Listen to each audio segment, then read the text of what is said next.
Maqaa Abbaa, maqaa Ilmaa,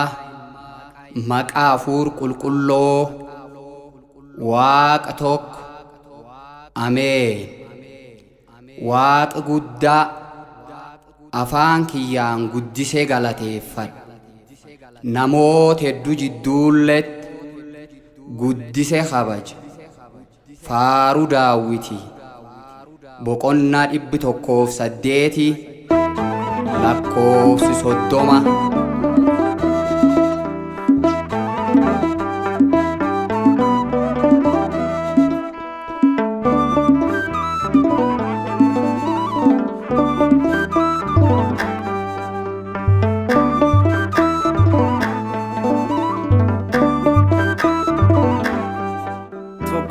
Sadumani waaqeffamta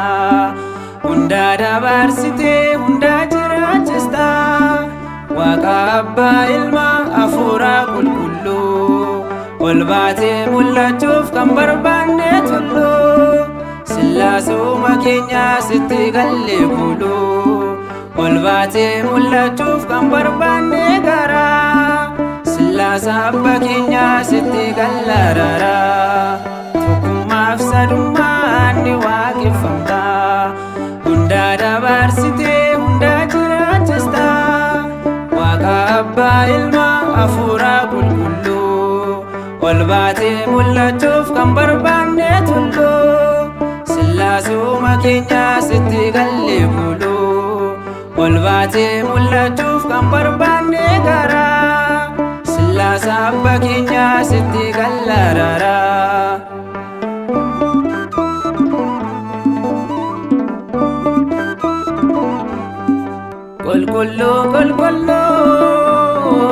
Qulqulluu jedhamte tokkummaaf sadummaan jirta hunda mootee galatoome malee nuti maal sin jenna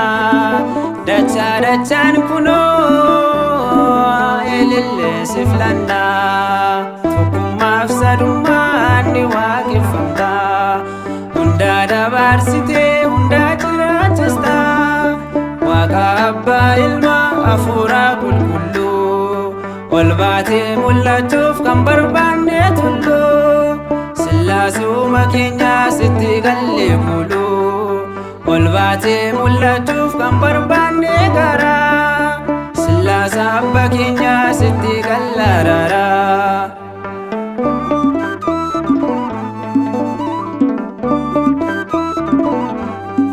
Akamaan Abrahaamii seenii mana keenya Sillaasee eebbisee nuuf kenne jireenya abdii tokko hin qabnu abdiin keenya suma fuula nutti deebi'ee si waamna yaa Uumaa tokkummaaf sadummaan ni waaqeffamta hunda dabarsite hunda jiraachista Waaqa Abbaa Ilmaa Hafuura Qulqulluu ol baatee mul'achuuf kan barbaanne tullu Sillaasuma keenya sitti galle kulu ol baatee mul'achuuf kan barbaanne gara Sillaasa Abbaa keenya sitti gallarara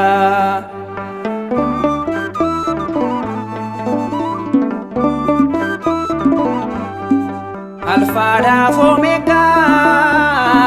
teessoo kee irratti kanaaf si weeddisa uumamni kee martee si waamna yeroo hundaa ganamaaf galgala si qofaatu beeka uumaa keenya fala tokkummaaf sadummaan ni waaqeffamta hunda dabarsite hunda jiraachista Waaqa Abbaa Ilmaa Hafuura Qulqulluu ol baatee mul'achuuf kan barbaanne tullu Sillaasuma keenya sitti galle kulu ol baatee mul'achuuf kan barbaanne gara Sillaasa Abbaa keenya sitti gallarara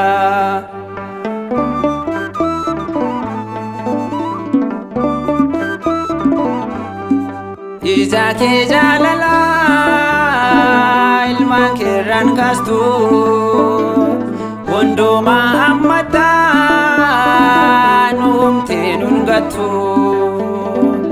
Abba ilma fura qulqullu waaq tokko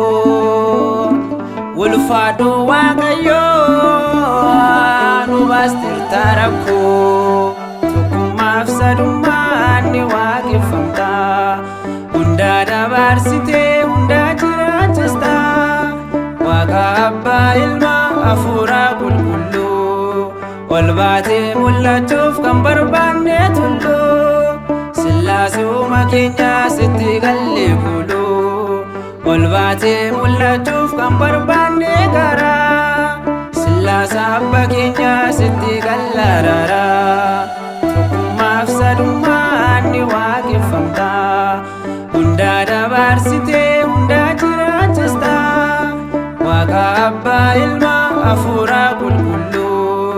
Ol baatee mul'achuuf kan barbaanne tullu Sillaasuma keenya sitti galle kulu Ol baatee mul'achuuf kan barbaanne